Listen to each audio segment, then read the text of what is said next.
In 3, 2, 1, and we are live. What's going on, everybody? Welcome back to another stream. We have me, myself, Cade, host of Wolf Bitcoin. We have Mr. Thomas here, and we're going to be talking about all the things going on in the macro world. We got some stuff on Apple we want to talk about, and honestly, we have a great conversation around ETFs. We found some really cool things that you guys are going to be. I think you're going to love this conversation. We do this every single week. It's a lot of fun, and a big shout out to Rex Shares as well for partnering up with us on this stream. The long-term partners here at Wolf, actually. And we're going to bring up a couple things that are involved with their ETFs as well. So I'm going to make sure I get this in there. For anyone who is interested, an investor should carefully consider a fund's investment objective, risks, charges, and expenses before investing. A fund's prospectus and summary prospectus contains this and other information about Rex Shares. And if you want to obtain a fund's prospectus and summary prospectus, visit their site at rexshares.com. The fund's prospectus and summary prospectus should be read carefully before investing. Super excited to be working with them, one of our longest running clients. And we have a couple of their products and ETFs that'll fit like naturally in the conversation that I think are really, really interesting. And so that's why I wanted to make sure we read that out now. And honestly, we have a bunch of stuff in the AI world. We have some stuff on Apple, like I said. The tech world is really blowing up, obviously. Bitcoin has just been fucking just sideways as ever, like nothing at all in that range. It's just crazy. Like every single space. We talked about Bitcoin a little bit. It's up and then it's down. And so we talked about all the things in all our shows you guys have seen, but we'll see what we get into. Me and Thomas always get into some interesting discussions. So Thomas, how are you, man? Doing good, man. Happy to be here. Good to chat to you again, Cade. Got, loads to talk about. It's always, we always find a way to just kind of dig into some of the more interesting stuff going on. What did you think that was kind of hot topics this week that you wanted to touch on? So, honestly, there was like a bunch of there's some things in the timeline that I thought was interesting. It's a lot of like, to be completely honest, dude, Saylor sort of took up like a lot more of my timeline than I thought he was. He's been going out on multiple different interviews, and for some people, like worrying them about his the way he answers the questions, and it's tough. Like you're kind of putting a really, I mean, he's in a particularly weird spot. And we all have some guys like Tom Lee and some others who are following his strategy, but they have a bit of a different setup with the way they raise money. Like Saylor's not nearly as at risk to get liquidated, right? But sometimes the way he words things, and he said a couple of things I thought were like fully contradictory, but they just sounded off. Like he mentioned like an $8,000 liquidation price for Bitcoin. Then like the next day it goes up and says, if Bitcoin goes to $1, we're just going to keep buying. And I was like, okay, wait, so which one is it? The other thing that I thought was interesting, and maybe we'll talk about this, maybe it has no place, to be honest, in this one, but Mr. Logan Paul, I believe, has called the top for the Pokemon industry, selling a Pokemon card for $16 million to Anthony Scaramucci's son, which I thought was very interesting. So in my head, I'm like, that can't be real. Like that has to be a marketing ploy, has to be the top of the Pokemon market. Maybe there's not enough money in the industry, but then we got situations like this happening with Pokemon cards soaring. And so there's a bull market everywhere. It is a line that I heard a few weeks ago from Benjamin Cohen that I absolutely believe. Yeah, or there's a bull market somewhere at least. Yeah, that's the one. Yeah, there's a bull market somewhere. But a lot of people are talking about like for 2026, they're trying to figure out what kind of year it's going to be. Like we've got people like Anthony Pomp going up, and he's like, this was a big narrative a couple months ago when things started to slow down and Bitcoin started to topple. As we were in the $128,000 range, we started to slow down. We weren't seeing a ton of bids at that level. And people were like, yeah, but the Fed's going to come in. And then it was, Kevin Warsh is going to come in. Like we're going to get some money into the ecosystem. And then a lot of people who are calling for a 4-year cycle to die are now saying, oh, you know what? Like the timing's such that like maybe October is going to be the bottom. And so a lot of speculation on what directions Bitcoin is headed.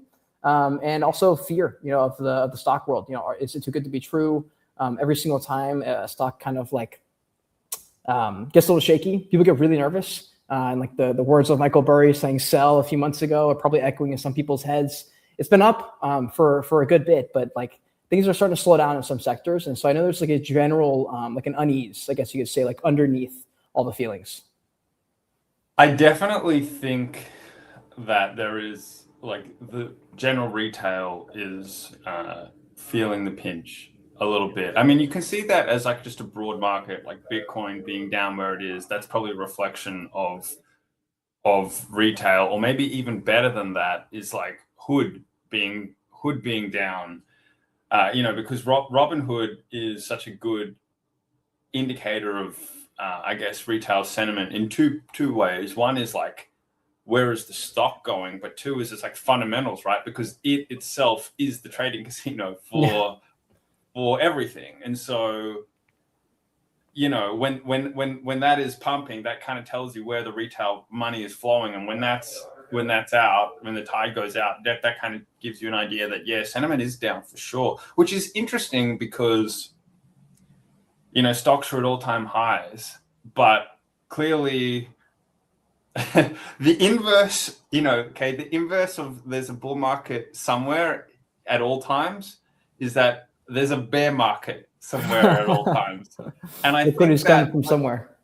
Yeah, you know, stocks might be at all-time high, but somewhere, someplace, some people are getting smashed. And I think that's been somewhat of the story, at least in risky assets over the last few months. And you brought up Saylor, which is, you know, he's always such an interesting character because obviously all the history, everything he's done for Bitcoin, he's really tied himself to Bitcoin, which is, and I do think, you know, on a net level, he's been a great ambassador for Bitcoin, but there's a lot of kind of difficult things you have to unpack with him because on the one hand, the man is a genius. There's no question he's a genius. However, what signal can you take from what he says? Like, you have to be careful about that because, say in 2020, when this man put all his money into Bitcoin, that I think was enormous signal about what he genuinely views about short run, medium term, long run, his views on Bitcoin. That told you everything. Like, talk about putting your money where your mouth is. But today, he is pot committed like you couldn't possibly be pot committed, which is like awesome, and I respect it. But also, I think the thing we have to keep in mind is that he only has one option, which is to be bullish on Bitcoin. Like, there's no like, I'm actually feeling kind of bearish this quarter, guys. Like, that's not an option for him. So he had a small like acknowledgement of it. He said, well, we are I forget who he was interviewed by, but he was like, well, we are in a crypto winter, but we are going to be followed by an intense spring and a glorious summer. Yeah, was I believe what he said. So he's ready for a shortened bear market. I think he's acknowledged though. He's okay, we're kind of 50% down. Maybe we're in some bearish price action. I mean, it's easier to acknowledge the past, right? Because you know, you'd have to be insane to be like, things are going great, guys. Like, but at the same time, you know, you're just not gonna. It's not negative signal. I'm not saying what he says is like, oh, you know, trade the opposite or anything like that. What I'm suggesting is him being bullish tomorrow is like the sun coming up. Like, that's just, you know what that is. He's not going to think about it. Even though he's a brilliant mind, he's not going to apply his brilliant mind to what's the state of Bitcoin at this, which is because he's zooming out, right? Which is just taking the long run view, which, by the way, I think is not a bad thing at all for an investor. If you've got his time horizon, he's thinking about his legacy. He's thinking about where Bitcoin is going to be in 100 years time, and when he's dead, and when he passes on these assets, and he's thinking about the future of his company to last the next century. And so he wants to set up, and he wants to be, you know, put in the strongest position possible. But the point is that, you know, it might just be that, like, Bitcoin has this amazing future, and also who knows where the price is heading at the moment. We could be at roughly at the bottom, but also I think that time will tell in terms of not just like the price. It's not just about putting in a sort of a low on a price. It's also about the sort of the time you spend there, I think, because historically Bitcoin bear market bottoms are not. I think one of the confusions people have is that a bear market is actually not the inverse of a bull market, even though it sounds like it is, right? But it's not, because a lot of the time bull markets have that characteristic of like a blow off top where they really go exponential and they spike up and then that's the top, and then it kind of all comes down. But a bear market doesn't typically have that thing where it wicks down and you hit the bottom and then you just come roaring back up. Yeah. Whereas a bull might literally just crash from the top. But a bear market typically, go back and look at what happened in 2022 or early, 2023 or 2019 or 2016 or any of these kind of bull runs for Bitcoin. What you find typically is that you'll hit a bottom and then you'll chop sideways for months, because bear market bottoms are typically characterized by like apathy. People, it's not so much that people are saying Bitcoin is dead. They're saying, I don't care about Bitcoin. Like that tends to be and of course this time could be different, right? And it wasn't, to be fair, last year when we had this kind of a tariff dip, that did spike down and spike back up. If you recall, sort of April last year, it really tapered off, bottomed hard, and then spiked back up. But in a kind of a traditional bear market, what you see is that you hit a bottom and then you drift. You drift for a while and it gets boring, basically. It gets really boring and people stop caring about it. People stop thinking about it. And then after enough time passes, it starts to grind higher. And the early people that were there at the bottom start to get excited, but everybody else, nobody cares, because they're like, oh, I haven't looked at price at ages, and I look and the price is, okay, it's up a bit, but it's still pretty bad. Yeah, it's like some people were going, oh my god, it's happening, when Bitcoin hit like 23K in like January 2023, and other people like Bitcoin was at 69K, because it had gone from 15 to 23 and it was sort of on the way up. But other people are going, haven't looked at it. Yeah. Oh, 23K, that still sucks. I remember when it was 60K. And so anyway, my point is that I don't hands in the air, no idea whether this is the sort of bottom region for Bitcoin, whether it's going to go up or going to go down. It needs to be for a couple of them. Like here, God, which one was it? I had posted this a little while ago. It was one of these charts. It may have been, it was MSTR, I think. Yeah. And I was like, dude, we lose these levels right here.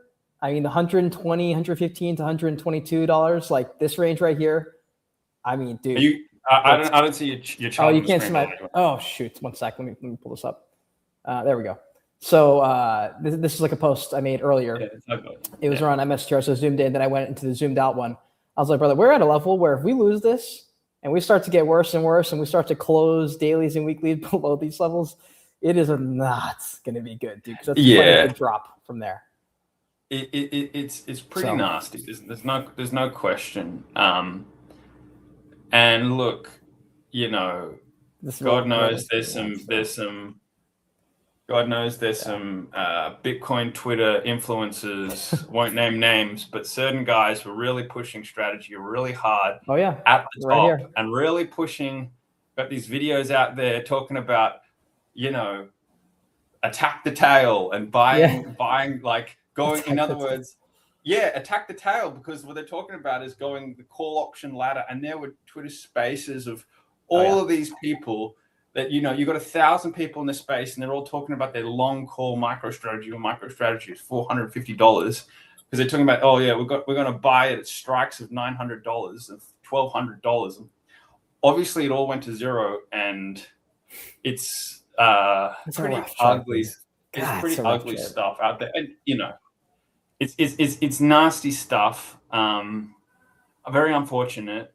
But also, to be fair to the influencers or whatever, like, individuals need to take responsibility for what they do with their own money. But still can't help but feel that was a case of, lambs being led to the slaughter there a little bit. Yeah, I feel bad for the audiences. But the other thing is, like with strategies, Saylor's such a convicted bull on himself. Like he said, he was like, I'm the only guy who's watched my stock go down 99.9%. I'm still here. It's like, brother, your shareholders are not trying to hear that right now, because that's the case. They're not. Why would they hold? There's no positive. Like he got pressed a couple times, and they were like, Michael, like, what is the possible bull case for holding your stock? If you're supposed to be a beta, like a like basically you believe in Bitcoin. Therefore, if you want to leverage up and get some better price action, you go to MSTR and then you look at your chart and it's like, well, yeah.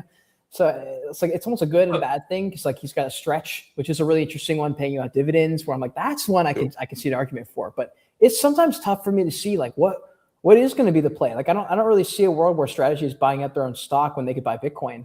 Like Well, I mean, what do you think?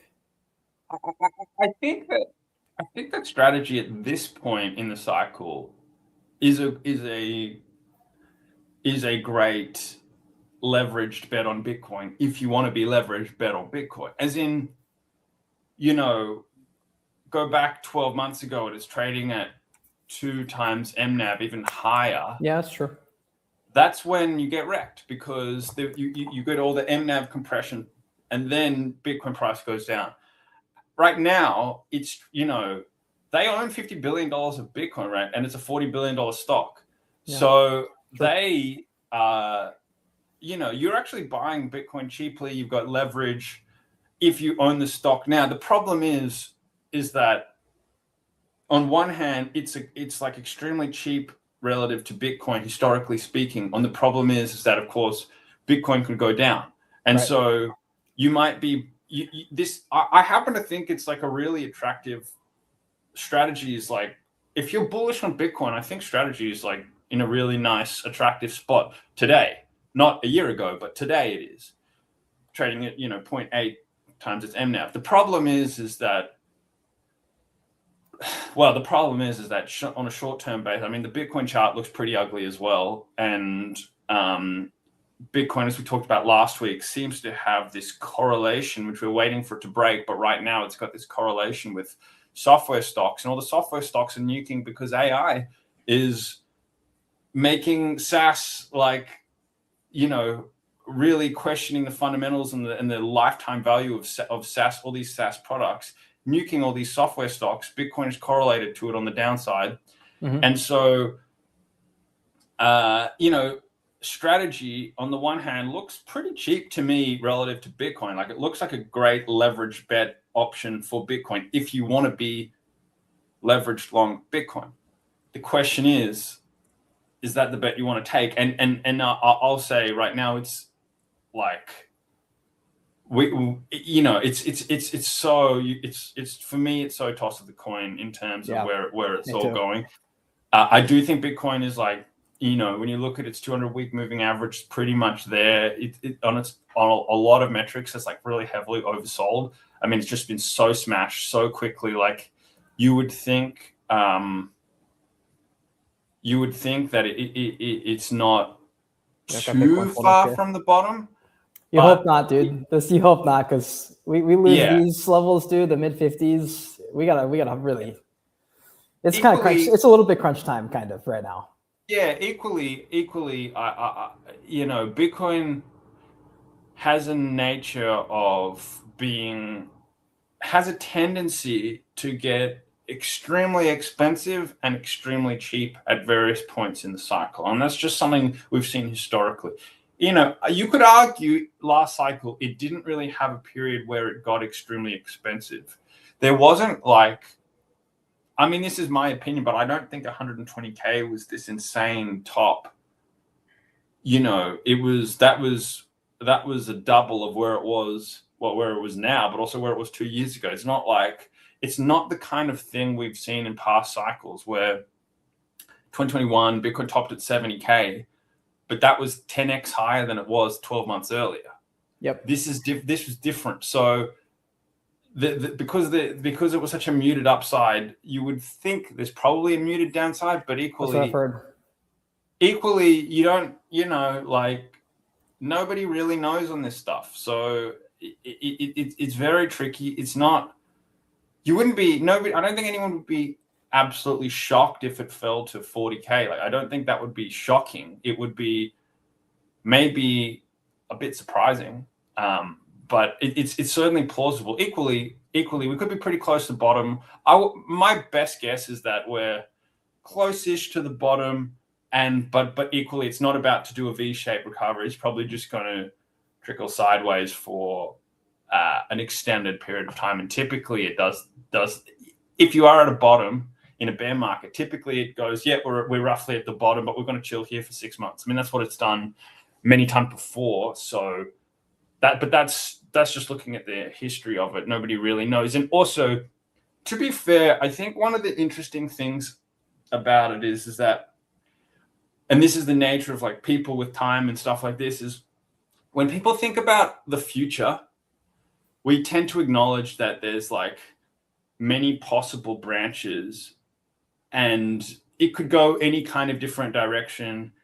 And a lot of it is going to be just luck and fortune and how things play out. But when we look at the past, we have a tendency to think that was how it was meant to play out. Like it was always going to play out that way. Yeah. So we have this kind of differential view between the past and the future. And I think that it's important to look at the past and go, it could have been different the way it was before. Like, yeah, the bear markets reacted like that last time, but you know, it just happened to be that it worked out that way. Whereas it could have been something different. And going forward, it could easily be something different again. So I think that like looking at the history is useful, but equally, I don't think if you start, scanning the Bitcoin price chart and look at like, oh, what happened in 2022 or 2018, like, oh, that's it. This is where, put the correlations together and boom, this is your number. Like, I think it's kind of a fool's gold to try and do that. One thing I wanted to throw in there as well was, let me pull this tab instead, hopefully you get to see it. So, HUD 8, this came up in our space actually, and we were, I forget why it even came up. I think someone asked about the miners, and then someone was like, hey, have you guys seen HUD 8's chart? Dude, HUD 8 and what was the other AI one? There's another probably one. Wolf. Yeah, that's right. Yeah, exactly. TeraWolf, both outperforming the market significantly. I mean, HUD 8 is up 150% in the last year. And yeah, so they have an amazing deal with American Bitcoin too, right? Or is that what you're talking about? That wasn't where I was going. Okay. Because what it is that they have HUD 8 in particular have an amazing deal with Fluid Stack, but actually it's a Google subsidiary. But essentially, they're doing an AI build out for Google, and it's 100% backed by Google, which is to say, wow, there's no credit risk. So they're doing a build out where they're going to they have guaranteed cash flows for 15 years with options to make it longer and longer and longer. And there's no credit risk attached to it because, I mean, there's always credit risk, but you're talking about credit risk of Google. Like you've got the best. I mean, I don't think it's wrong to say, I know it's not exactly the highest market cap, but I think a lot of people would say Google is the best business in the world. And HUD 8 have this business relationship with Google where, first of all, they're going to be minting profits, right? They're going to be making hundreds of millions of EBITDA per year. When was this announced? Like, was this old news? Yeah, this is, well, I mean, it's not extremely old news. This came out in, I think it was about December last year. So it's, I missed that one. it's not brand new information, but equally it's like still pretty new. The point is that what's really interesting about HUD 8, and if you want to get extremely bullish on the stock, is that they own. So if we just step back, why are they in this position where they've done so well? It's because historically speaking, they bought up all this power, access to power, and the reason why they had this is because they wanted to be a Bitcoin miner. So obviously you need power to, these Bitcoin data centers. But what they found is that actually a much more profitable use of the power is converting it to being AI data centers. So the point is that they've already purchased all of this land and all of this power generation. They had it on their books. They bought it years ago when it was super cheap because the best use of that power at the time was Bitcoin mining. Now, these big tech players like Google and everybody else is going, oh, what's our biggest constraint? What's our biggest shortage when it comes to the AI pipeline? And it's power. So Hut 8 are coming along and they're flipping their land at 30x the value of what they like. They are bagging like you wouldn't believe they're bagging. That's why Trump's family's in this one. They're liking this. They're absolutely bagging. It's an amazing play for them. And now here's what's interesting. They sold the piece to Google but it's only about this is one asset. It's only about a third of the land. They could theoretically do another deal and another deal on top of what they've already done if Google want the power. And so that's the kind of extremely bullish case for a Hut 8 and some of these other AI mining stocks where they've got access to the power in a way that, you know, these other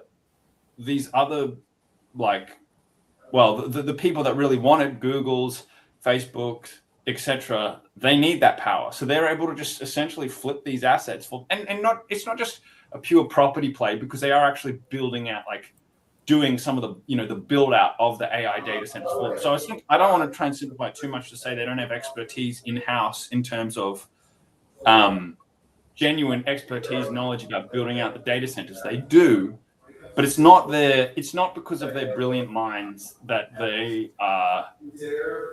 getting these deals, smart as they might be. It's because they've got the property, they've got the land, they've got the power. And it's really quite interesting. Also, you know, how much do you want to credit them for this? Like, markets are funny because is this genius of them or is it dumb luck? And I say that I'm not judging. It's just an observation that the reason why they have this, they were put in this position is because Bitcoin mining. So they and then it just happens to be that, you know, Google and these with the invention of, you know, the transformer paper and the scaling of GPUs, AI comes along and it's this amazing story. And all of a sudden, out of nowhere, the world needs power like it never has before. And these guys are sitting on all this power. And so, you know, the whole Bitcoin mining thing is like, actually, it's not very profitable at all. But, well, yeah, a lot of the public miners, people are really ragging on right now. They're not liking them long term as businesses. No, but but equally, a lot of the public miners have actually done you got to differentiate between the guys that were mining, but then went, hey, we have a much more profitable way to use this power, Exhibit A, Hut 8. And then you have the other guys like a Marathon that are like, no, we actually, all we do is public. We're Bitcoin mining. Yeah. And they've been getting smashed. And it works while Bitcoin's in positive narrative. Like when there's positive, you know, correlation with the price, people are like, hey, dude, pure Bitcoin, let's go. Like, this is what we want. And then teeters. Yeah. Bitcoin mining is a really odd one because it acts. It's essentially like a call option on Bitcoin. It's not even a function of the price so much as it's a function of like the derivative, the change in the price. You know, because because it's hard to really scale up the power, and the hash rate will churning up. Continually growing, grinding up, notwithstanding some of the recent volatility. But you are in a situation where you're committing all this infrastructure to mine the Bitcoin well in advance of what the Bitcoin price is. And so when you have a situation in, say, 2021, where the Bitcoin price shot up, they were so godly profitable. Like, I'm talking about when Bitcoin price was $50,000 in 2021, these public miners were mining Bitcoin at like $5,000 a coin. Like, that was their cost of mining when the market price was $50,000. But that was on the heels of a huge. Well, that was a combination. That was like the most magical situation where you had supply chain constraints because of COVID. So they couldn't move the parts around. You had China banning mining, and you had Bitcoin price 10, 20x. So it was like a whole Lollapalooza effect of all of these amazing things happening all at once to make the existing Bitcoin miners in a godly position. But apart from that situation, you have this long period where, you know, the hash rate is growing faster than the Bitcoin price. And so, And of course, Bitcoin halving happens every 4 years. So the actual the amount of Bitcoin you get in return halves. So your revenue halves, every 4 years. Like it's a really, boy, what a tough business model to be in, to maintain, like to do that profitably. And also, by the way, you're competing against actors that are not even for profit actors. Like you're competing against governments who are mining, and they're mining not because it's like some super profitable thing to do, but they're mining because it's like some state has got all this excess energy. And then it's like, well, we want to use this energy, but we've got nothing better to do with it. So we'll just hook up some miners. So they're getting free, and they're using free energy. So if you're like a private player paying for your energy, it's the competition is insane. So it's pretty ugly business. However, if you lock down the contracts, if you lock down the power, and then an AI boom comes along, now you're in a godly position, which is what Hut 8 have experienced, what TerraWolf for experienced. I mean, TerraWolf chart, like they're up like 700% since the bottom last year. It's wild, but and then you have to go. There we go. This one. If you can go 1 year. My bad. Okay. Wow. Yeah. Holy moly. Yeah. That's what I meant. Dude, what a freaking! So they were trading it. They were trading it. I think it was at like around $2-3 in April last year. Yeah. Yeah, I remember this too. Oh my god! I literally remember this. And so these guys also have deals with Google. Some of them have deals with like Amazon is cutting deals with them. And so the interesting thing with these guys is, I will say, if you want to get really bullish about them, look, Google last year, 120 billion capex. Now they're going to do $180 billion this year. This is what their CFO has forecast. Where are they going to spend the money? Where are they going to spend the money?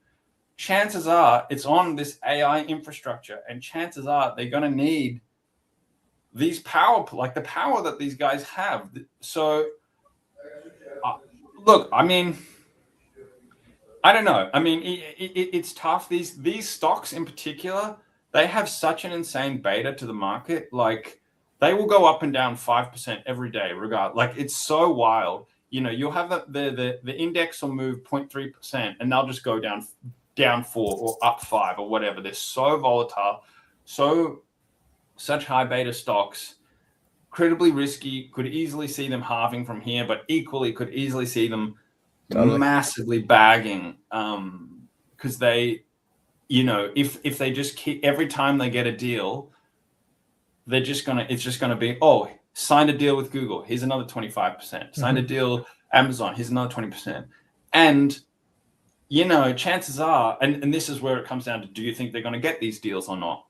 Well, the one thing you do know is that Google is saying in advance, we're going to spend the money.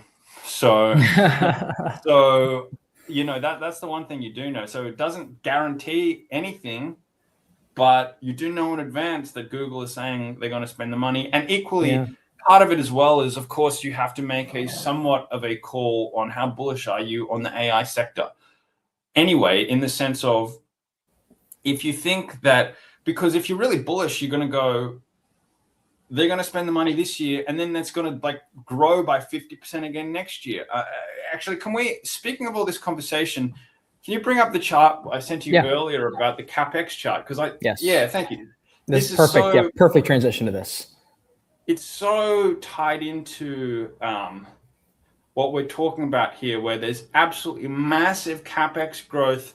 And I think what's so interesting about this is, you see, it's like everybody's doing it but Apple. You go Amazon, Microsoft, Google, Meta, they are exploding their CapEx, which, for people that aren't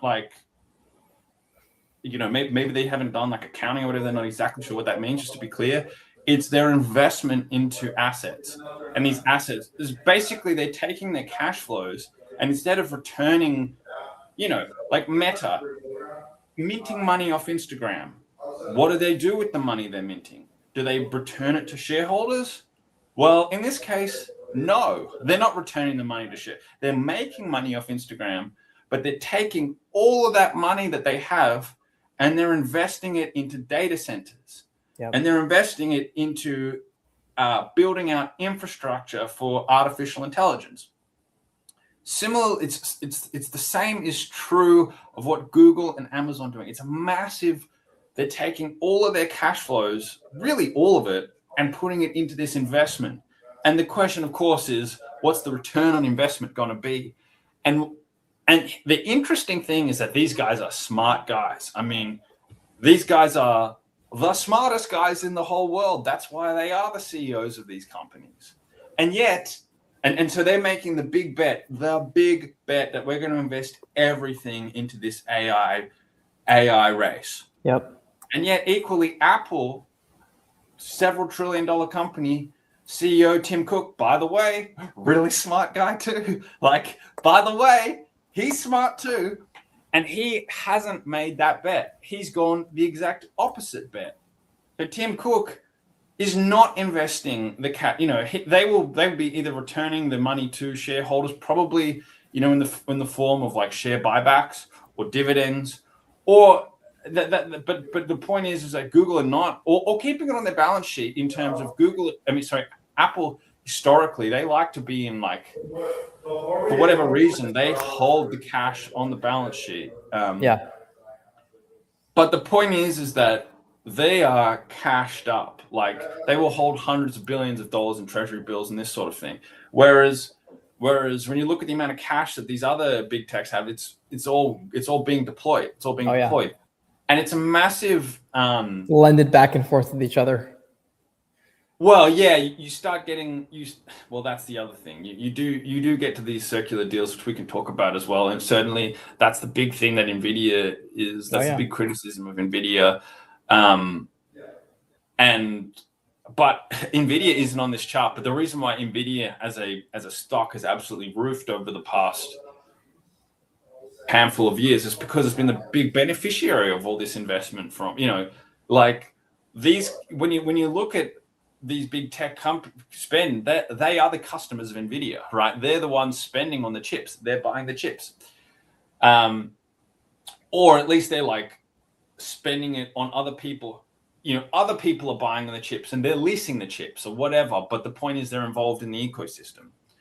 But I thought we could talk about this chart because Apple, there's two ways you could infer, two sort of ideas you could come from this. You could go, Apple are going, we're actually bearish on AI. Or you could go, hey, we just don't need to, we'll just be the distributing agent for, you guys build the AI and we'll be the layer on top. We've got the phone, right? Like, it's a fair bet. Like, hey, you got this amazing AI, but how are you going to access it? Like, chances are you're probably going to use your phone to do it, right? So I think that they're betting that they have the hardware, that they're going to, you guys make the investment. You guys invest $1 trillion in AI, and then we'll provide it to the people. I think that's what Apple are doing. But it's so interesting because I don't think I've ever seen anything like this where it's like sometimes doing nothing is doing everything. In this sense, like Apple, by not following other people, it's like the biggest bet Tim Cook's ever made, even though he hasn't made a bet. He's the one not investing. Yeah. But to be such an outlier, to be that chart.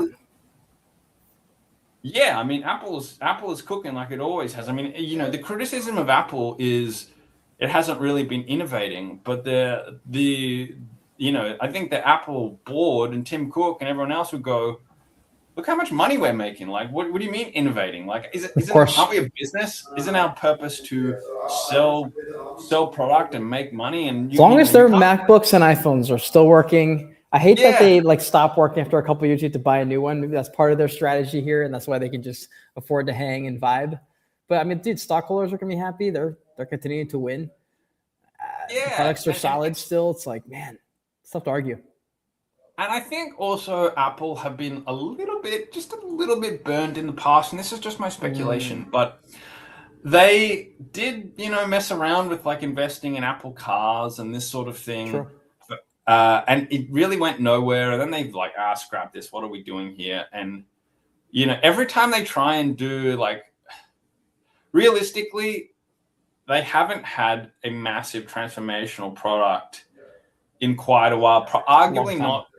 Arguably not post Steve Jobs. I mean, look, I will say, to be fair, their friggin' AirPods were a pretty huge success. Like, it's not technologically speaking, you're not going to go, wow, that was an amazing. Yeah. That's not the second coming of the iPhone. Like, don't get me wrong, but they sold these, headphones at $300 a pop or whatever, and they made a lot of money. And then they started going back to selling wireless headphones. They're like, buy Bluetooth with a wire. I was like, brother, are you kidding me? And then look, I need the Gen 1 AirPods to make a comeback, but with upgrades. I need the level of noise cancellation that the new AirPods have, but with Gen 1, like the new AirPods fall out of my ear. I think I have small ears, and like the little suction cups in there fall out of my ear. Gen 1 AirPods are goated, but the noise cancellation on the AirPod Pros right now are so ridiculously good. I was at a festival, or not a festival. It was there was like a downtown area down the road, and it was basically like festival music was like blaring in the speakers. And I was on a space, and I was like, guys, I'm so sorry. Like, you probably can't even hear me. And they were like, hear what? And I was like, you guys can't hear the blasting speaker next to me? And they were like, no, I don't hear anything. And I was like, okay, wow, Apple, like incredible. Well done, Apple. Yeah, seriously. Yeah, so the products, so the Apple have not exactly innovated, but in terms of the stock, it's absolutely crushed it for so long. And look, I guess that's why it's so interesting to see this massive disparity.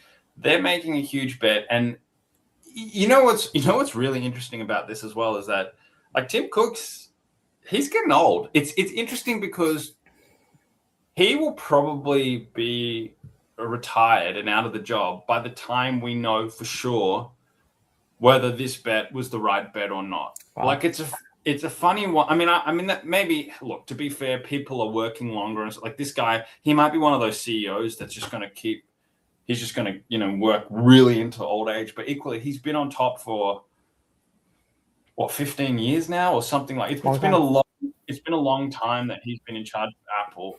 Absolutely crushed it in terms of performance. Didn't have the kind of innovation that they had with Steve Jobs. Obviously, he just sort of built on top of Steve's work. But from return on investment, return on cash flow, like, as a steward of capital, he's been incredible.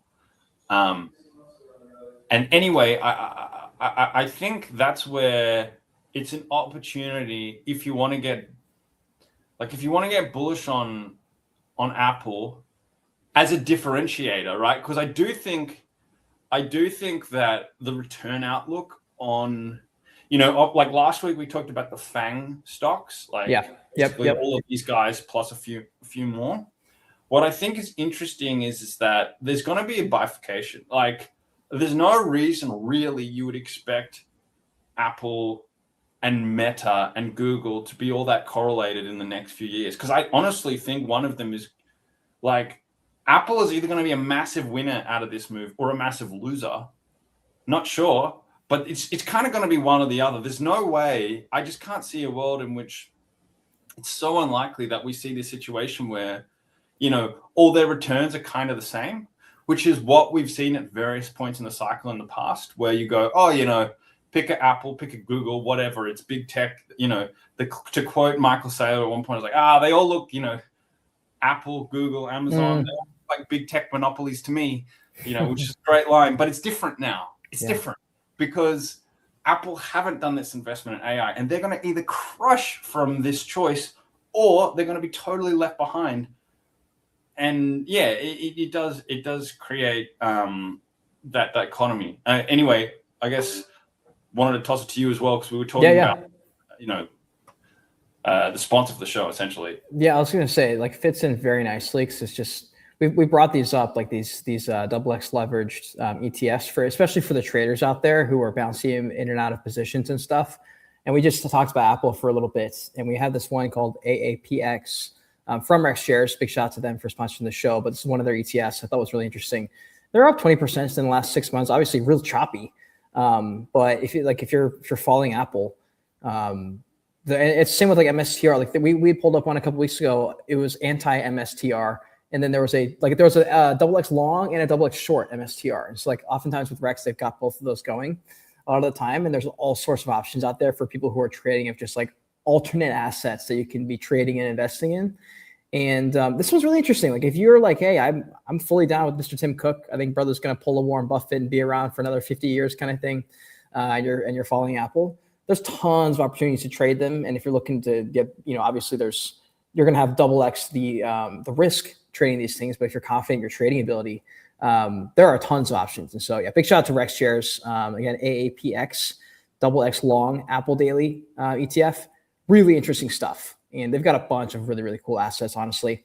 And again, that link is in the tweet below the stream if you're watching. And if you're on YouTube, it's in the description. And you can check this out. Highly recommend it. Rex Shares has a bunch of really cool options for those looking to trade in the ETF world and get some just more intense exposure, I guess, if you're confident. So I don't know if you had any thoughts on this one as well, Thomas, but I think it's cool. There's so many active ETFs now. Like it's not really just like a collage of your top 50. That's not the only ETFs people can invest in these days. That's what a lot of people think it is. It's just like the S&P. There's like a couple big ETFs, and that's like really the entire sector. And that's just not the case. Yeah, well, look, they've definitely democratized the ability to get leverage, go long, go short, take a position, and this is the kind of stuff that anybody, I guess, that like these tools are now available to the public in a way that just really wasn't the case. Like you just didn't have, if this was 20 years ago and you want to go 2x long Apple, it's like, how do you even do that? There's not like yes, if you're like a hedge fund, you can do that. But if you're just like retail, there's not that these tools aren't available. So, that like it's cool that there are options available now. Obviously, do your own research, know what you're doing, understand the concepts of the volatility and the decay that can happen if you hold a 2x leverage stock over a long period of time. But we're sort of bringing attention to I guess different options people have. So I mean, totally. I appreciate that from Rex. Yeah, 100%, dude. Yeah, they're beasts. Big time shout out to those guys for sponsoring the show. Yeah, one thing also. I don't have the things pulled up. In a second.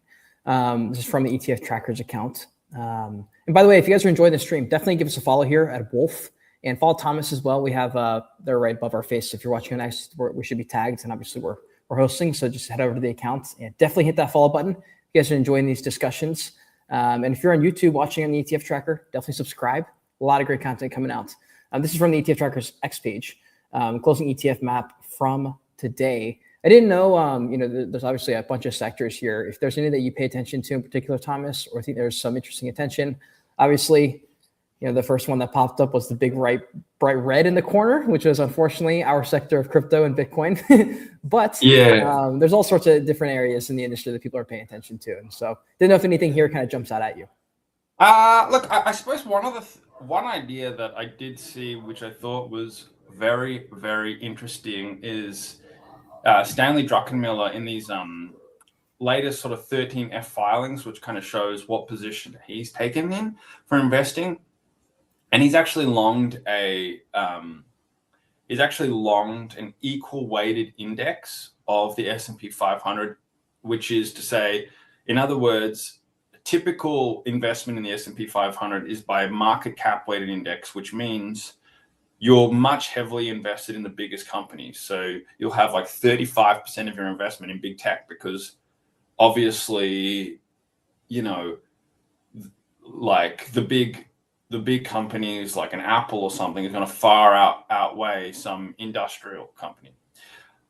But what he's done is he's taken this equal weighted concept is you take the 500 companies, but you put 0.2% in each one of those companies. So you're just as invested in Walmart as you are in Nvidia. Right. And it's a different way of accomplishing this diversification process. And look, I will say the fundamental reason why you do that is because you're much more bullish on, I guess, the industrial or the different sectors than you are on tech, because the market cap weighted index is so heavily tech. But I think I actually, like, the more I think about it, the more I love it. And like, trust Stan Druckenmiller, he's got to be the greatest investor maybe ever. Like, he's honestly the GOAT. But he's just nailed this, because I think, or at least my intuition is going, you're in a situation where AI is this absolutely transformative technology. But who wins from that? It's like, it's so not intuitively obvious that it's like, oh, it's not necessarily the AI infrastructure people. It's actually like random businesses that have nothing to do with AI, but they can just use AI to become more efficient. Like, you know, if you're say McDonald's, you serve food, you don't serve AI. Right. But at the same time, like, you might actually just become a lot more efficient when you're using AI to, you know, optimize your products and service offerings, or the software stacks, like the software costs behind your offerings, you're able to reduce it because you use AI. Like, a million different ways you can use AI. And the same with Walmart, the same with all of these different companies. And so the winner, like, it's this interesting factor where the winners of AI may have nothing to do with AI. Like, the AI infrastructure, it's the winners, just like everyday businesses that get to be a little bit more efficient. In the same way that, you know, everybody, regardless of what your business is, you know, you're going to be, you could be running like a gym chain, but you're going to be using the internet to do your marketing and emailing people and all this, you know, just obvious stuff, right? Like, we take for granted in 2026. But the point is that the internet came along and made your business a lot more efficient to communicate and all of these different things. But at the same time, it's not extremely obvious, like, oh, the internet is going to make gyms better or more profitable. But it did, you know. Likewise, AI is going to make Walmart more profitable. AI is going to make these random industries more profitable. And if you're not sure, that's like a way to play it in a world where you go, I'm looking at these big techs and they're investing massively in AI. They're the ones doing all the CapEx. They're the ones investing the trillions of dollars. And it's like, that's a great service for the world, because now we're going to get this amazing technology. However, you might be like, that's an amazing service for the world. The technology is awesome, but I'm not sure what the return on capital is going to be. And so, you know, if you take this, say, equal weighted index approach, that's just a way of going, I'm going to get a diversified exposure across the entire US economy. I'm going to get the benefits of AI because the companies that I own are going to benefit from it. But I'm also not exposed to, you know, the fact that, like, with something like AI, how do you get the investment right for it? Because it'd be so easy to overinvest in it, and then you've blown all this money. And you know, the AI, like, if you're looking at the AI plays, specific AI plays, it just could go badly in so many different ways. But if you're just thinking about industrials or these regular businesses, you know you're going to benefit from it, and you're not going to be hurt from it. So I actually, like, I think it's brilliant. I think it's really interesting, and it does make you. It is like an example of going, like, second order thinking. Like, yeah, AI is big, but how do you play that, and who's going to win from it? And it's not necessarily the AI quote unquote stocks that are going to be the beneficiaries of this investment. So I kind of love that, and I thought that was really interesting. Yeah, I fully agreed. Where it feels like the I don't know.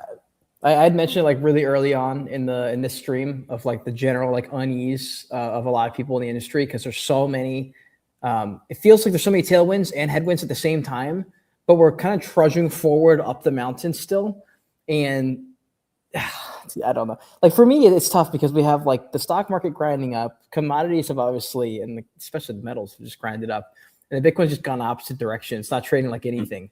It's just like on its own hill, just falling down a cliff, just slowly, like on right in the edge of a bunch of key support areas. From like, man, we're going to be in a weird world where people's portfolios are all over the place. Like there were some ETFs that were like one that there were some that I was excited about, like the Bitcoin and gold ones that were pairing together. This is before gold was sent, and I thought they might trade similar-ish, and I still think in the future maybe they will, because I feel like gold and Bitcoin are more similar than gold and a bunch of these tech stocks.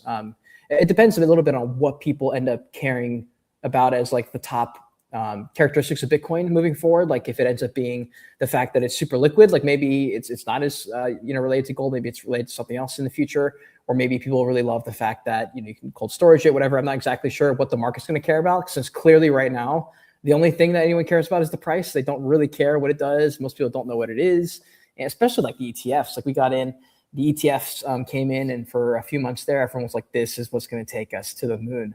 And then we hit a wall at 120, and people said, "You know what? This is why we didn't get it over 120. It's because the ETFs." And now I'm like, okay, wait, what? And so like, there's all sorts of like areas in the market where, if you're kind of keeping track of everything, you get this just general like idea of like, okay, AI, yeah, going to be huge. And then you see like Tim Cook, not that interested. And you got like the grandfather of AI saying, we're about to open a can of worms that we really shouldn't. But then we have people doing it anyway. So you're in this world of like, we're probably headed this way no matter what we do.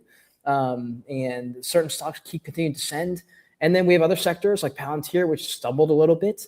And we've got big investors. So like for me, like it's just this general unease that I can't shake. It just like,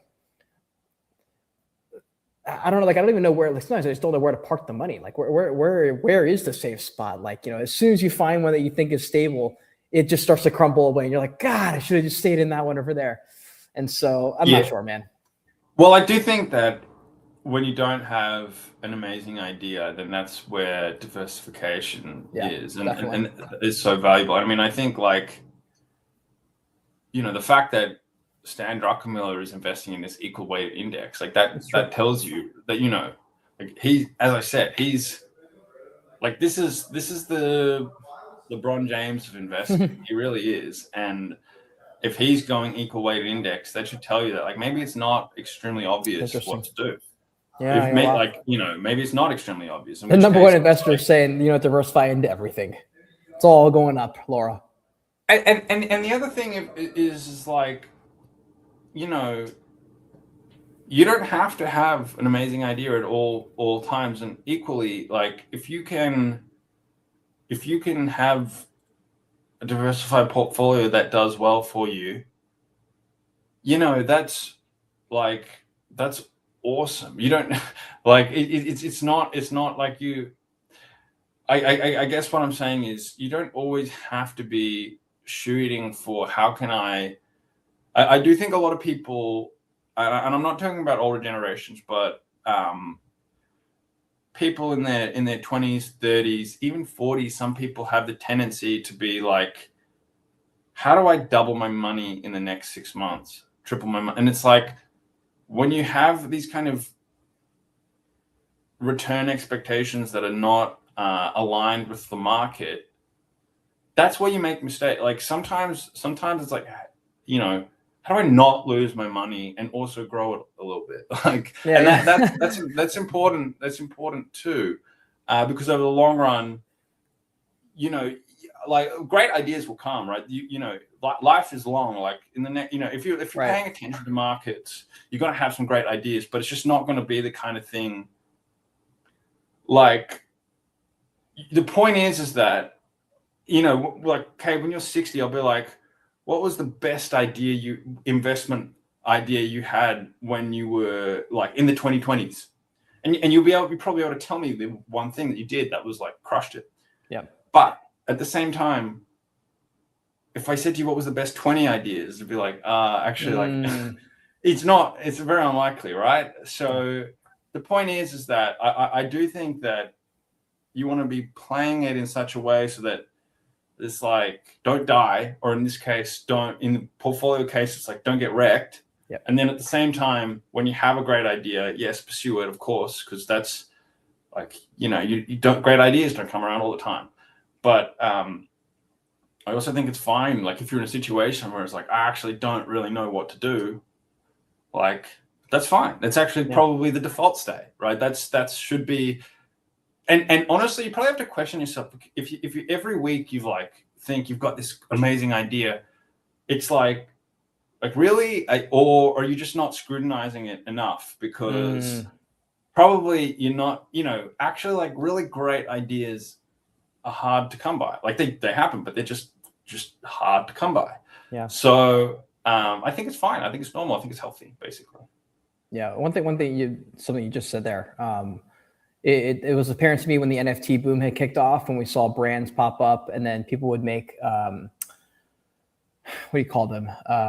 They were like branches of the original brand. They'd make like what's this word? Like a derivative of the original one. And you're like, you have a decently good chance, if you're having a lot of derivatives pop up around you, that you're probably a good original idea. Like, Bitcoin comes into existence, boom, entire cryptocurrency industry blows up around it. Billions and billions of dollars of investing and all sorts of money comes in at the ground floor, funding these IPOs and stuff like that.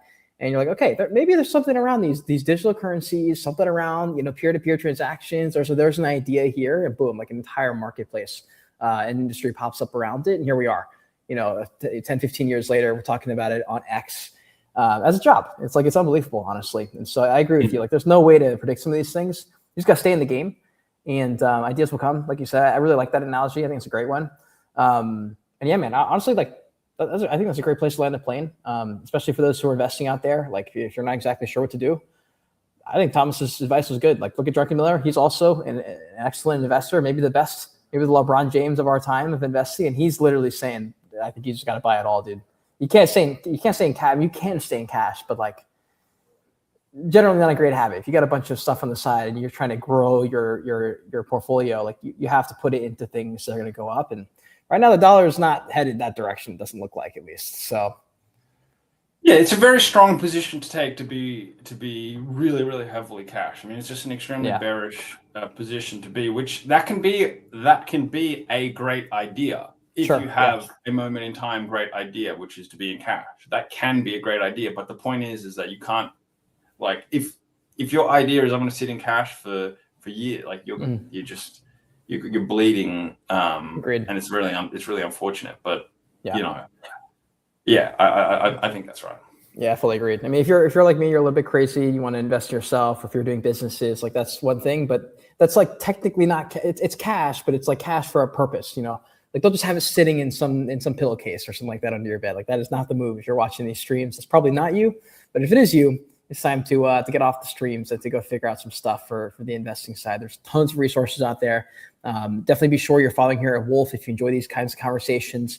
Definitely follow along on X, and Thomas right above us is tagged, so you can follow him for some great content as well. If you're watching on YouTube, definitely subscribe to the ETF Tracker. And the ETF Tracker is also a ton of great stuff on X, like we showed you a minute ago. But there's all sorts of resources if you guys are trying to get better at investing. Lots of channels. We have the Wolf Financial side as well. If you're looking to start trading, we've got spaces on trading. And so there's an endless amount of supply in that sense. And so hopefully you guys enjoyed the stream. If you guys did, please do repost it. And we'll see you guys all next week. Thomas, any final parting words for the folks out there? Anything you have coming up that you want to let people know about? No, man, I think you nailed it. Great chat as always. And looking forward to next week. Let's do it right on. Sounds good to me. Everyone back at home, have an amazing